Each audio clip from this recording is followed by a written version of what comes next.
태생부터 흑수저였던 나는 28살에 3년차 직장인이었다. 저금해서 모은 돈으로 빌라 3채를 샀는데 매달 80만 원이 일을 하지 않고도 내 손에 쥐어졌다.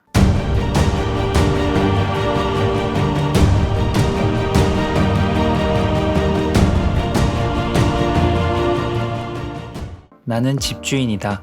내가 어쩌다 30도 안 된 나이에 여러 개의 집들을 가지고 있을까? 난 이것이 결핍이 많았던 내 어린 시절 덕분이라고 생각한다. 잠시 내 이야기를 해보겠다.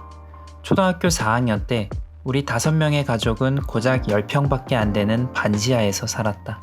우리 집은 화장실이 집 밖에 있어서 굉장히 불편했는데 겨울에 화장실을 가려면 추워서 패딩을 입고 다닐 정도였다. 현관문 밖을 드나들며 샤워를 하고 머리를 감았다. 우리 부모님은 지인에게 모아둔 전 재산을 사기당했다. 그리고 빚을 지고 운영하던 속옷 가게는 IMF쯤 문을 닫았다. 갈수록 나빠지는 상황에 엄마 아빠는 매일 밤마다 싸웠다. 그때마다 나는 베개에 얼굴을 묻고 부모님이 헤어지지 않기를 기도하며 울었다. 그렇게 가난을 배웠다. 지긋지긋했다. 시간이 흘러 나는 사회에 나왔다. 나는 열심히 일하면 가난을 벗어날 줄 알았다. 결과는 어땠을까?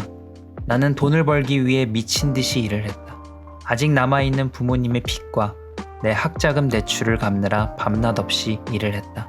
12시간씩 일을 하고 토요일과 공휴일에도 쉬지 않았다. 퇴근 후엔 여러 가지 부업을 했다. 중국에서 물건을 떼다 팔고 주말엔 강사로 일을 했다. 나는 일을 많이 하는 것만이 부자가 되는 길이라고 믿었다. 지금 생각해보니 바보 같았다. 열심히 산다고 삶이 밝아지진 않았다. 내 건강은 점점 악화됐다. 스트레스성 위험을 달고 살아서 죽을 사먹는 날이 많았고 손목 통증이 심해도 돈을 벌려고 일을 쉬지 않았다. 이런 내 모습을 보고 종종 자괴감이 들었다. 그리고 시간이 갈수록 마음도 부정적으로 변해갔다. 그러던 어느 날 아버지의 허리 건강이 안 좋아졌다. 아버지는 허벅지와 종아리 통증으로 잠을 못 이뤘고 걷는 것조차 점점 힘들어했다. MRI 진단 결과 허리 디스크 탈출이 심각한 상태였다. 병원에서는 수술을 권유했고 수술을 해야 통증에서 벗어날 수 있었다. 수술비는 1,000만 원이었는데 안타깝게도 우리 아버지는 보험이 없었다. 아버지는 수술을 주저했다. 돈 때문에 그런 것 같았다. 난 그때의 아버지의 표정을 기억한다. 복잡한 신경이 얼굴에서 느껴졌다. 빚 갚느라 한 푼도 없던 나는 아버지에게 아무것도 해줄 수 없었다. 결국 아버지는 수술을 포기하고 주사를 맞고 약을 먹으면서 지냈다. 난 이때 큰 충격을 받았다. 가난이라는 것이 무엇인지 그때 정확히 느낀 것 같다. 돈이 없어서 다가오는 불행을 나는 막을 수 없었다. 나는 부자가 되어야겠다고 생각했다. 비싼 거 먹고 해외 놀러 다니려는 욕심까지는 없었다. 물론 그러면 좋겠지만 그 정도까지는 안 바랬다. 그냥 의식주 걱정만 없었으면 했다. 그래서 나는 배움을 찾아 나섰다. 답이 안 보였던 내가 첫 번째로 했던 것은 책을 읽는 것이었다. 책을 읽으면서 부자들의 생각과 마음을 간접적으로 경험했다. 그렇게 사고를 넓히고 자본주의를 이해했다. 로버트 기요사키의 부자 아빠 가난한 아빠 세이노의 가르침을 읽으면서 내 머릿속에 괴몽이 시작됐다. 책들을 읽으니 들뜬 마음이 들었다. 나는 희망에 가득 찼다. 기쁜 마음으로 주변 사람들에게 내 꿈을 이야기해 주었다. 구체적으로 잘 기억이 나진 않지만 난 이런 것들을 배울 거고 결국엔 부자가 될 거다 라고 말했던 것 같다. 그때 주변 사람들의 반응은 어땠을까? 친구들은 걱정 섞인 비난을 했다. 뭐 이렇게 열심히 살려 그래. 쉬엄쉬엄 살아. 젊었을 땐 놀아야지. 늙어서는 아무것도 못해. 네가 무슨 투자야. 하던 일이나 잘해. 이런 얘기들 뿐이었다. 가까운 사람들은 나의 꿈을 말도 안 된다는 듯이 무시했다. 난 그때 상처를 받았고 오기가 생겼다. 목표를 이루고 성과를 보여주고 싶었다. 그러기 위해서 부자로 나아가고 있는 사람들을 찾아야 했다. 그래야 성공할 수 있을 것 같았다. 그러다 안 선생을 만났다. 안 선생은 내 대학 동기다. 하루는 그를 찾아가 카페에서 이야기를 나눴는데 그에게 느꼈던 확신에 찬 말투와 목소리가 아직도 눈에 선하다. 안 선생은 자신이 빌라를 사고 있다고 말했다. 그리고 여러 개의 집에서 월세를 받고 있다고 말했다.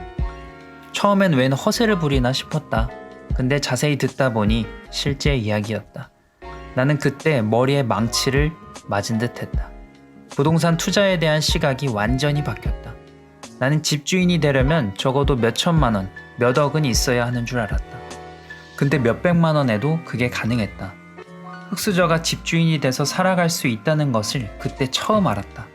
이날 나는 잠이 안 올 정도로 흥분했다. 그날을 계기로 나는 부동산 경매에 관련된 책과 영상을 닥치는 대로 봤다. 교육을 들으러 다녔고 멘토와 동료를 만들었다. 그들의 조언을 들으며 투자를 시작했다. 종잣돈 500만 원으로 처음 입찰을 해서 집주인이 됐다. 나는 경매로 빌라를 사서 월세를 받는 투자를 한다. 내가 이 투자를 하는 이유는 겁도 많고 걱정도 많은 성격이기 때문이다. 처음엔 아파트, 오피스텔, 상가 투자들도 배웠다. 하지만 비용과 리스크 측면에서 내가 감당하기엔 버거워 보였다.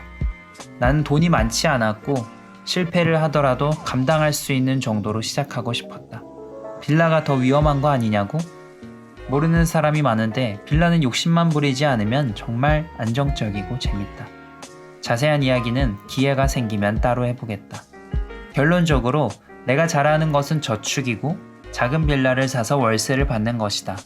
그리고 그 개수를 늘려나간다. 나는 이 일을 즐긴다. 집을 보러 다니고 관리하는 게 재밌다. 이제부터 유튜브 채널과 블로그를 통해서 경제적 자유로 나아가는 나의 삶을 이야기할 것이다. 또 내 동료들의 삶도 이야기할 것이다. 투자를 해나가는 삶은 종종 외로운데 나는 동료들을 만나면서 외로움을 느끼지 않는다. 그리고 나와 비슷한 사람들을 더 많이 만나고 싶다. 그래서 채널을 만들었다. 혹시라도 영감을 받는 사람이 있다면 함께 소통해 주길 바란다.